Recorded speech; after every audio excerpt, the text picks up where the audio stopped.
subway is convenient and easy to navigate. I do it all the time. I took the subway here. And I'm filming in my office again because I just gotta film when I have any free time. Your girl is extremely busy. You'll just need to be aware of where you're going, which direction you're headed, how you're gonna pay, any transfers needed, and which way to exit so you're closest to your destination. You can take the subway to any of the 5 boroughs. You can take the LIRR to Long Island, and you can take the PATH train to New Jersey. This is why I don't have a car living here in New York. On weekends, beware. The trains have a mind of their own, so be prepared for extreme annoyance and a different commute than expected. I'm gonna give you a little cheat sheet so you can ride the subway like a pro. If you have a smartphone, Apple Maps or Google Maps will be your best friend. I still see tourists struggling with directions and they all have an iPhone on them. And I'm just like, I personally use Apple Maps all the time. I prefer it. All you have to do is simply type in the address, the exact address of where you want to go. You can also type in the station name. So if you're trying to go to a specific station, like you want to go to Grand Central Station, you can type in Grand Central Station and it'll pop up. I want to choose somewhere in Brooklyn so I can show you guys transfers later. You'll see that you have options to walk, to bike, hit the transit, and then pops up a route. It's going to show you exactly where to go. It'll tell you exactly how to get to the station you need to get to from your exact location. It'll tell you which train to take. It'll tell you where to transfer, and it'll tell you which way to go when you get off the train. So basically it shows you every single thing you could possibly need. So once you have your route up and it shows you exactly where you need to go and which train you need to take, you can see if you need to go uptown or downtown. Now after living here for a while, you'll kind of figure this out. We're going to Kellogg's Diner. It's telling us to take the downtown Coney Island, Stillwell Avenue or Bay Ridge 95th Street train. So that's either the N or the R train. There's different lines. All the trains are color coded. The yellow line, which is what we'll be taking, leaving the location that we're at right now. For the yellow line, there are 4 trains. It's the Q, the R, the N, and the W. The difference between these trains is that they are local and some are express. Out of this line specifically, the Q and the N train are express and the R and the W are local. So it's telling us we can take the N or the R. That means we can take either express or the local. The only difference is with the local trains, they just make more stops. I mean, it's still only like a couple minutes added to your commute, but New Yorkers are very impatient. So when you get to the station, you'll be able to clearly see which way is uptown and which way is downtown. It's kind of different at each station. Like some stations will have it so that you just have to stand on the same platform and one side is uptown and one side is downtown. Other train stations, you'll have to go on a completely different side and take different stairs or escalators or whatever to get to the uptown or downtown side of the train. Other trains, a lot of the times in Brooklyn, I feel like in Queens probably too, you have to go to the other side of the street because the trains are outdoors. So just be aware of the signs. There's signs at every single train station, so you'll be able to see this. And if anything, you can always ask the attendant at the train station if they have one. Most train stations have a MTA booth with an attendant inside, but some of them don't. Also, if you have Apple Maps, and I'm pretty sure this happens on Google Maps as well, it'll let you know if any train changes. The N train is usually express, and right now it's gonna run local and skip some stations. This doesn't really affect us because we are only taking it 5 stops to Union Square. Again, you will get used to this once you live here and once you've taken the train multiple times because it just becomes like secondhand nature, you know? How do you pay for a train, you may ask? A one-way ride is $2.75. I forgot how much a ride used to cost when I first moved here back in 2014, but it was cheaper. You can pay a couple of different ways. So of course you can go with the traditional route of using a card machine and buying yourself a Metro card. And I forgot to bring my Metro card.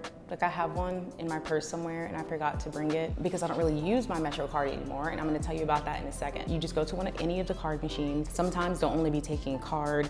Sometimes they're only taking cash. This will be clearly stated on the card machine before you even make a purchase. But for the most part, they all take everything. It's a very simple process to get your card from a card machine. It's pretty self-explanatory. By 2023, I think January of next year, I'm not sure the exact month, but they're gonna be phasing out MTA card machines. So you will no longer be able to get a Metro card, which is kind of sad, right? Because New York is like, that's like New York. When I first moved here, I thought it was like the coolest thing in the world to have a Metro card. But all of the card machines are gonna be replaced with OMNY card machines. So you'll be able to get a card, which brings me to how I pay for the train, to how most people pay for the train now. You can either use your card, your phone, or an Apple Watch if you have one to pay for the train. I add my card to my Apple Wallet. All you have to do is tap it on the turnstile, or you can tap your card if it has the chip, or you can tap your Apple Watch. You know how you can go into like a CVS or a Dwayne Reed and you can pay with your card? That's basically what they're doing with MTA now. If you aren't that tech savvy or you don't want to do that, the OMNY machines are going to have it so that you're able to buy a card. It's going to be an OMNY card. They're going to have like vending machines for these cards. I'm really kind of confused on how this is going to work. I was just reading an article on it. So here we are going to Kellogg's Diner.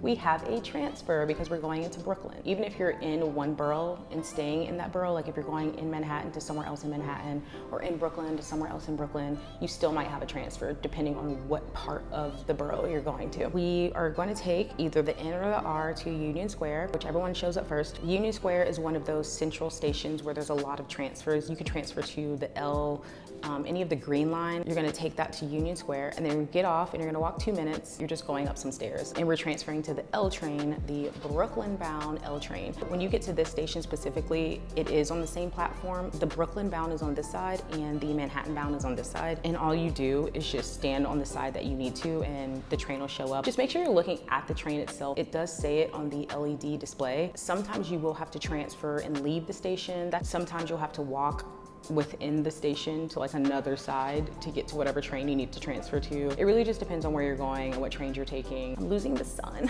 You can either stand or you can sit on the train. This is about preference and about first come, first serve, because people will fight you for a seat. New York is just like any other state. We have rush hours. We have rush hour in the morning, people are going to work, people are going to school, and we have rush hour around 5 and 6 when people are getting off of work and headed home. The trains tend to be more crowded during that time. On the weekend, it's just crowded all the time because everyone's trying to go out and go out to eat or whatever. I usually stand on the train because when I'm getting off at Union Square, most of the train is getting off at that stop, like everyone's getting off. And if you're sitting down, it actually makes it harder for you to get up and get off the train. If you do stand on the train and it's a crowded train, make your way to the middle. I hate when people stand by the front door and they just all like hover around the front door, and then like there's so much space in the middle of the train. I'm just like, move. It's like a battle, but you get used to it. Pay attention to any train schedule changes and any announcements. Usually they'll make announcements on the train, like this train won't be stopping here, or this train is going to go express from here. Either the conductor will make the announcement themselves, or it'll be computerized and you just hear that voice like, this is 14th Street, Union Square. Sometimes you cannot hear the conductor because their microphone's broken or they just don't care. You can also see the train schedule on the displays. You can also go to the MTA website. This is definitely something I use every single day. It's just mta.info, and then you can see all of the changes for the trains, any delays. There's multiple changes on the green line and the yellow line apparently. There's changes on the NQRW 4, 5, and 6. Trains are holding at stations in Manhattan in both directions because NYPD is conducting an investigation at 14th Street Union Square. This happens so often. The trains will be held up if someone's sick. There was like technical issues with one of the trains. So there's always gonna be something. There's like delays and changes every single day. Make sure you go on this website so you can be updated. I like to check it before I even leave to make sure I'm not like blindsided. If you wanna see when the train is coming to a station for any direction, let's say I'm gonna click on 57th Street, 7th Ave. They have all arriving. You can see there's one arriving right now, the R train, which is local, and then there's a train arriving in 3 minutes and so on. And you can also see it for downtown. So they make it really easy on this website, and they show you which ones have delays, which ones expect delays, and then the ones that have no active alerts are the ones at the bottom that are riding perfectly smoothly. Bring headphones. Headphones will save your life. I put my headphones on as soon as I leave my apartment. It's like you're walking to a soundtrack, you're like in a groove, and then you get on the train, and it's really hard to have like private space here, and you're not in a car by yourself, you know? So putting your headphones in, to me, is like having your own little bubble. Bring a book, you know, play a game on your phone. Everybody's always playing games on their phones. Listen to a podcast. If you're on one of the above ground trains, you can talk on the phone because you know you'll have signal. Prepare yourself so that you're not completely bored on your train ride. Okay, now we're gonna talk about which direction to exit. Now this isn't absolutely necessary. Like, it's not gonna ruin your whole commute if you don't exit in the exact exit you're supposed to get off on, but it definitely can help you out, especially if you're still getting used to it. Back to our Kellogg's Diner that we're going to. We're all going there. You guys are coming, right? Here we are, Warmer Street. We got off. We're in our destination. Where do we go now? It tells you to follow the signs for Keep Street and Metropolitan and Union Ave. There's signs everywhere. You'll see signs up and it'll show you which direction to go. Sometimes it'll even have like southeast or northwest or northeast on your route, and you'll be able to see it on the sign so that you get out on the right side of the street or whatever. It's only 80 feet away from this destination. So as soon as you get off the train, Kellogg's Diner is gonna be right there. And this is true. Like, I've eaten at that diner multiple times, and like the subway station is right next to us, like outside the window. It always tells you how far your destination is from the train station, which direction to go, and it'll show you walking directions if you want. You guys see, there's so many different ways like to navigate this city. Like, it makes it so that you don't feel like you're completely lost. And the last thing I want to say is be aware of any train schedule changes. Beware of the weekend. The trains definitely have a mind of their own. This happens to me every single weekend. So I've been doing laser hair removal. Don't know why you need to know that specifically, but usually I have my appointments on a Sunday every month. Every single time I've had to take a different train, like the G train, the J train, the L train. I feel like it's very intimidating for people when you first move here. They're like, how do you take the train? Like, where do I go? When I first moved here, I had this app called Embark. The app went obsolete because Apple Maps and Google Maps exist. I just always found my way around. And if I didn't know, I would ask somebody. People are actually very nice in New York. If you have a question about where you're going, people will tell you where to go. My first couple months here, I had somebody ask me how to get somewhere, and I'm like, do I look like I know what I'm doing? I see kids like running around on the trains, and I'm like, ugh, they have like the whole city as their playground. That is so cool. That is how you ride the trains, guys. Maybe it seems like overwhelming because I did give you a lot of points, but I was just trying to be thorough. If you have any questions, let me know in the comments. I'm more than happy to help you out. I'm gonna go take the train here in a second, actually. If you made it up this far, comment to the subway emoji, of course. Stay tuned next week or the week after. I'm really, really busy. I'm trying. I have a couple more New York videos for you that are scheduled and planned, and I'm really excited for you to see them. All right, I'll see you guys later.